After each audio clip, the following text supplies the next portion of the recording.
සාදු.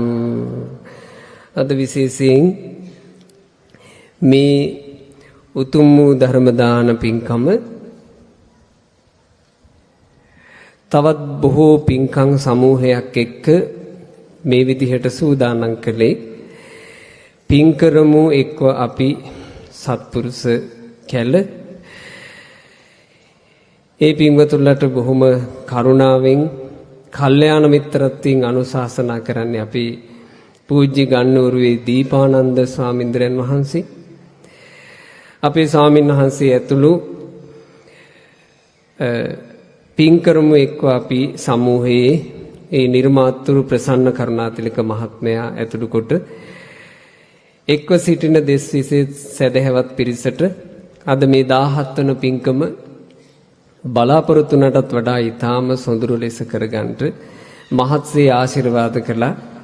මේ උතුම් පුණ්‍ය භූමියේ අනුශාසක අපේ මතුරට නිමල දජ ස්වාමීන් වහන්සේ ඇතුළු කොට උතුම් ගරුතර මහා සංඝරත්නය අද මේ ස්ථානයට වැඩමව වදාළ අපේ බූස්සිය විමලසිරි ස්වාමීන් වහන්සේ ඇතුළු ඒ සංගරුවන අපේ පින්වත් මෙහෙණින් වහන්සේලා නිදුක්ව නිරෝගව දිගාසිරි ලබත්වා. සාදු සාදු සාදු.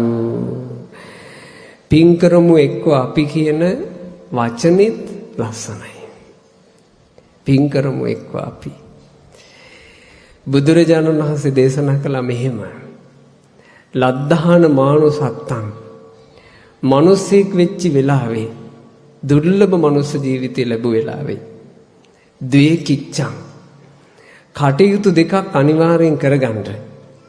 අකිච්ච මේවච අනිත් දේවල් බැරි වුණත් පළවෙනි දේ සුකිච්ඡං කත පුඤ්ඤානි හොඳට පින් කරගන්න. දෙක සංයෝජනා පහනං ചാති චතුරාර්ය සත්‍ය අවබෝධ කරගන්න මහන්සි වෙන්න.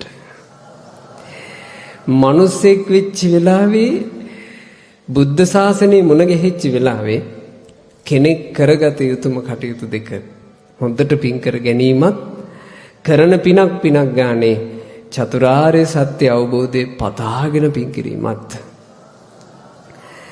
පින් කරමු එක්ක අපි කියන නමත් ලස්සනයි. ඒක බුදුරජාණන් වහන්සේගේ අවවාදයක් නිසානේ. අපි එක්ක පින් කරමු.